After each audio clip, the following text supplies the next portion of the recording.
اعوذ باللہ من الشیطان الرجیم بسم اللہ الرحمن الرحیم الحمدللہ رب العالمین الصلاۃ والسلام علی اشرف الانبیاء والمرسلین خاتم النبیین سید الوصیین انیس الفقراء والمساکین سیدنا و ساداتنا شفیع ذنوبنا و طبیب قلوبنا ابی القاسم محمد ثم الصلاۃ والسلام علی آلہ الطیبین الطاہرین المعصومین اما بعد بسم اللہ الرحمن الرحیم یا ایہا الذین آمنوا کتب علیکم الصیام کما کتب علی الذین من قبلکم لعلکم تتقون۔ سب سے پہلے تو میں شکر گزار ہوں آواز ٹی وی چینل کا کہ جنہوں نے آج مجھے یہ سعادت بخشی کہ میں رمضان اور القرآن کے عنوان کے تحت اس کو موضوع قرار دے کر آپ تمام امت مسلمہ سے خطاب کروں۔ میں نے آپ کے سامنے جو قرآن مجید فرقان حمید سے قرآن کی آیت تلاوت کی ہے، اس کا آسان ترجمہ یہ ہے کہ اے ایمان والو، ہم نے تم پر روزے فرض قرار دے دیے جس طرح کہ تم سے پہلی امتوں پر فرض کیے گئے تاکہ تم متقی بنو۔ اصل میں جو رمضان کا ہدف ہے وہ انسان کو متقی بنانا ہے، انسان کو پرہیزگار بنانا ہے، انسان کا تزکیہ نفس کرنا ہے، اور یہی رمضان کا جو پہلا اور آخری ہدف ہے کہ انسان متقی ہو، پرہیزگار ہو، صاحب تقویٰ ہو۔ اور متقی اور صاحب تقویٰ قرار اس لیے دیا جا رہا ہے رمضان کو کہ انسان اپنے نفس کے اندر پائی جانے والی تمام برائیوں کے خلاف لڑ سکے۔ روزہ اصل میں جسمانی اور روحانی تربیت کا نام ہے۔ انسان روحانی طور پر بھی صحت اور زندگی پاتا ہے، اور روحانی طور پر بھی انسان بلندی کی طرف، رفعت کی طرف، عظمت کی طرف اور قرب خدا کی طرف زیادہ مائل نظر آتا ہے، اور یہی رمضان کا، یہی روزے کا ہدف ہے۔ قرآن مجید کی سورہ بقرہ کی پہلی آیت ہے بسم اللہ الرحمن الرحیم الف لام میم ذالک الکتاب لا ریب فیہ ھدی للمتقین الذین یؤمنون بالغیب ویقیمون الصلاۃ ومما رزقناہم ینفقون، کہ اس میں پروردگار عالم نے سارا متن، ساری انسانیت کا ہدف، سارے قرآن کا ماخذ، منبع انہی قرآن کی آیات میں بیان کر دیا کہ الف لام میم، یہ جو کتاب ہے نا قرآن مجید، یہ لا ریب ہے، یہ بے عیب ہے، یہ معصوم ہے، اس میں کسی قسم کا کوئی سقم نہیں ہے، اس میں کسی قسم کی کوئی غلطی موجود نہیں ہے، اس میں کسی قسم کی کوئی تعریف نہیں ہے۔ یہ اللہ کی کتاب ہے، یہ کتاب زندگی ہے، اور یہ ہدایت ہے متقین کے لیے۔ اور متقین کی نشانی کیا بتائی؟ الذین یؤمنون، جو ایمان لاتے ہیں بالغیب، غیب پر ایمان رکھنے والا مومن بھی ہے، متقی بھی ہے۔ اور پھر آگے کہا وَيُقِيمُونَ الصَّلَاةَ، نماز قائم کرتے ہیں، وَمِمَّا رَزَقْنَاهُمْ يُنْفِقُونَ، اور اللہ کے دیے ہوئے رزق میں سے تقسیم کرتے ہیں۔ اب بندہ مومن بھی ہو، بندہ متقی بھی ہو، بندہ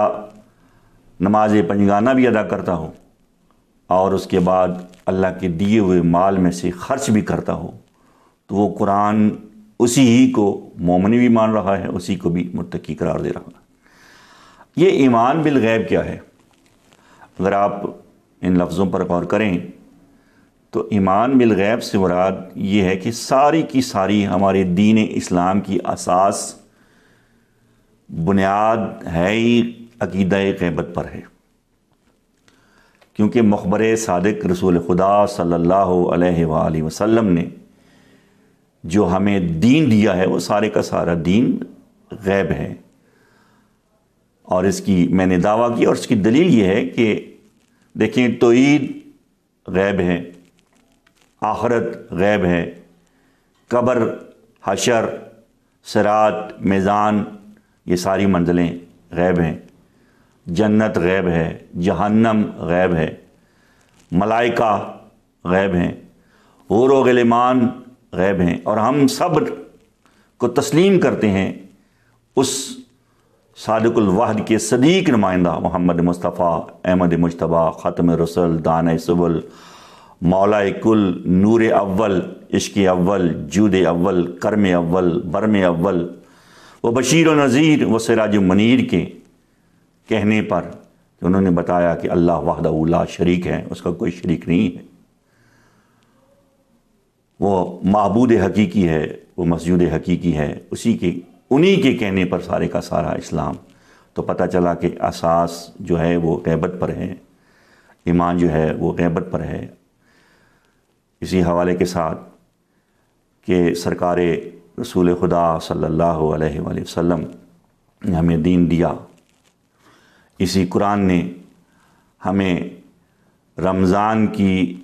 اہمیت افادیت بتائی، اور ایک اور قرآن مجید ہی کی آیت ہے تقوی پر، جس میں ارشاد خداوندی ہو رہا ہے بسم اللہ الرحمن الرحیم یا ایھا الذین آمنوا اتقوا اللہ وکونوا مع الصادقین، کیا ایمان والو تقوی اختیار کرو اور سچوں کا ساتھ دو۔ اور پھر قرآن مجید نے ہی تقوی کی بنیاد پر پھر اشارہ کیا ہے یا ایھا الذین آمنوا اتقوا اللہ وابتغوا الیہ الوسیلہ وجاہدوا فی سبیلہ لعلکم تفلحون، کہ ایمان والو تقوی اختیار کرو اور اللہ تک رسائی حاصل کرنے کے لیے وسیلہ تلاش کرو، اور جب وسیلہ تلاش کر چکو تو پھر جہاد فی سبیل اللہ، پھر جہاد خدا کی راہ میں جنگ کرو۔ تو یہ چار چیزیں ہیں۔ پہلی ایمان یا ایھا الذین آمنوا، اگر صاحب ایمان ہو تو صاحب تقوی نہ ہو تو نجات ممکن نہیں ہے۔ اسی طرح صاحب ایمان بھی ہو، صاحب تقوی بھی ہو، اور درمیان میں وسیلہ نہ بنائے کسی کو، اور وسیلہ سب سے بڑی جو ذات ہے وسیلے کے حوالے سے وہ خود سرکار رسول خدا کی ذات ہے۔ خدا تک پہنچنے کے لیے واسطہ وسیلہ اگر ہے تو وہ سرکار محمد مصطفیٰ کی ذات ہے، یا محمد کی ذات ہے، یا محمد کی آل ہے۔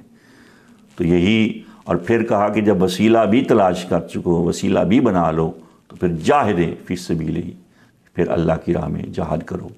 اور جہاد سے مراد یہ نہیں کہ ہم گردنیں کاٹنے شروع کر دیں، ہم مسجدوں میں، امام بارگاہوں میں، بازاروں میں بم بلاسٹ کرنا شروع کر دیں۔ یہ دین کے نام پر جہاد نہیں ہے، یہ فساد تو ہو سکتا ہے، جہاد نہیں ہے۔ جہاد صرف اللہ کے لیے، دین کی سربلندی کے لیے، اسلام کی سربلندی کے لیے، دین کی احیاء کے لیے، دین کی زندگی کے لیے، دین کو حاصل کرنے کے لیے، خدا تک رسائی حاصل کرنے کے لیے اگر بندہ یا اجتماعی طور پر یا انفرادی طور پر کوشش کرتا ہے تو اسے جہاد کہتے ہیں۔ اور جہاد کی بھی آگے قسمیں، جہاد بالنفس، جہاد بالقلم، جہاد باللسان، اور جہاد بالسیف۔ جہاد بالنفس اصل میں جو روزہ ہے وہ جہاد بالنفس کی تربیت کر رہا ہے، وہ جہاد بالنفس کی ترغیب دے رہا ہے، وہ اپنے اندر پائی جانے والی برائیوں کو ختم کرنے کا نام روزہ ہے۔ اپنے اندر پائی جانے والی نخوت، تکبر، اپنے آپ کو بڑا سمجھنا، دوسروں کو کمتر سمجھنا، غرور، یہ ان ساری روحانی بیماریوں کو جو ختم کرتا ہے وہی جہاد بالنفس ہے۔ اور اس کی ترغیب، اس کی تربیت یہی رمضان کے روزے کرتے ہیں۔ اگر انسان صحیح معنوں میں رمضان سمجھ کر اور اللہ کا حکم سمجھ کر یہ سارے کام کریں تو انسان مومن بھی ہے اور انسان کامل بھی ہے۔ اور یہی سب سے بڑی بات سرکار رسول خدا صلی اللہ علیہ وآلہ وسلم کا فرمان ہے کہ روزہ جو ہے وہ اللہ کے لیے ہے اور اللہ ہی اس کی جزا دینے والا ہے، اور جب وہ جزا دے گا تو پھر کس مقام پر، کس عظمت پر، کس رفت پر، کس مقام پر وہ جزا ہوگی۔ اور خدا نے خود کہا کہ ساری امت مسلمہ میری مہمان ہے، میں خدا سب کا میزبان ہوں۔ یہ دسترخوان جو بچھتا ہے یہ دسترخوان ہمارا نہیں ہے، یہ اس خدا کا ہے، یہ اس کا کرم ہے کہ اس نے ہمیں انعام دیا، یہ اس کا کرم ہے کہ اس نے ہمیں وافر رزق دیا۔ اور رمضان سرکار رسول خدا کے فرمان کے مطابق کہتے ہیں کہ رمضان تمام مہینوں سے افضل مہینہ ہے، اس کے دن تمام دنوں سے افضل، اس کی راتیں تمام راتوں سے افضل، اس میں کی گئی عبادت قبول بھی ہے اور بارگاہ خدا میں مقبول بھی ہے، اور پسندیدہ ہے وہ بندہ جو رمضان کی روزے کے ساتھ عبادت کرتا ہے، قرآن کی تلاوت کرتا ہے۔ اور یہی امر ہے۔ پھر فرمایا کہ اس رمضان میں اگر کوئی مومن کسی دوسرے مومن کا روزہ افطار کروا دے تو جنت کے دروازے اس پر کھل جاتے ہیں، رحمت کے دروازے اس پر کھل جاتے ہیں۔ اور پھر فرمایا کہ اس قرآن مجید کی ایک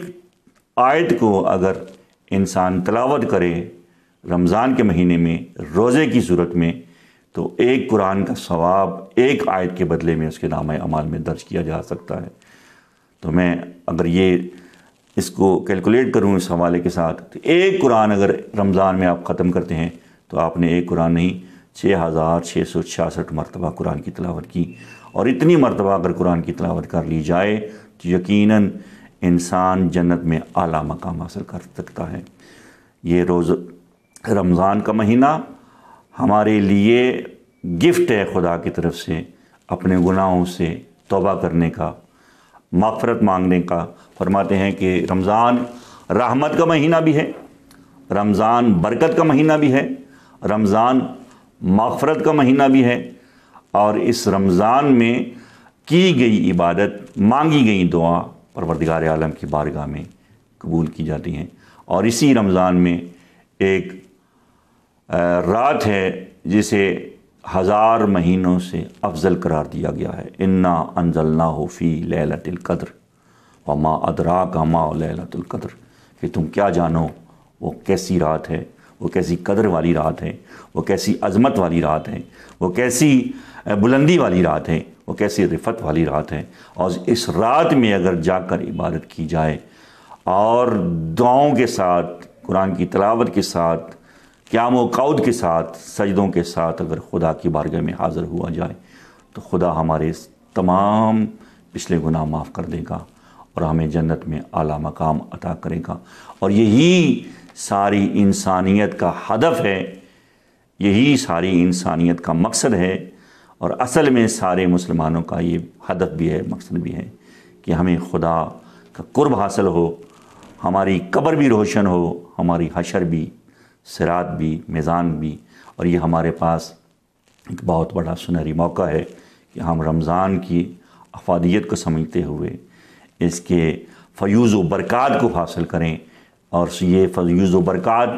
جو عطا ہو رہے ہیں یہ انسان کے لیے اللہ کی بہت بڑی رحمت ہے، برکت ہے، مغفرت ہے۔ اور اسی رات میں قرآن کا نزول بھی ہے۔ ارشاد ہوا انا انزلناہ فی لیلۃ المبارکہ، ہم نے قرآن کو ایک مبارک رات میں نازل کیا۔ کسی نے سرکار مولا کائنات امیر المومنین علی ابن ابی طالب علیہ السلام سے پوچھا تھا، یا علی، یہ قرآن تو شہر رمضان الذی انزلتہ فی القرآن، یہ ہم نے قرآن کو ایک مہینے میں، رمضان کے مہینے میں نازل کیا۔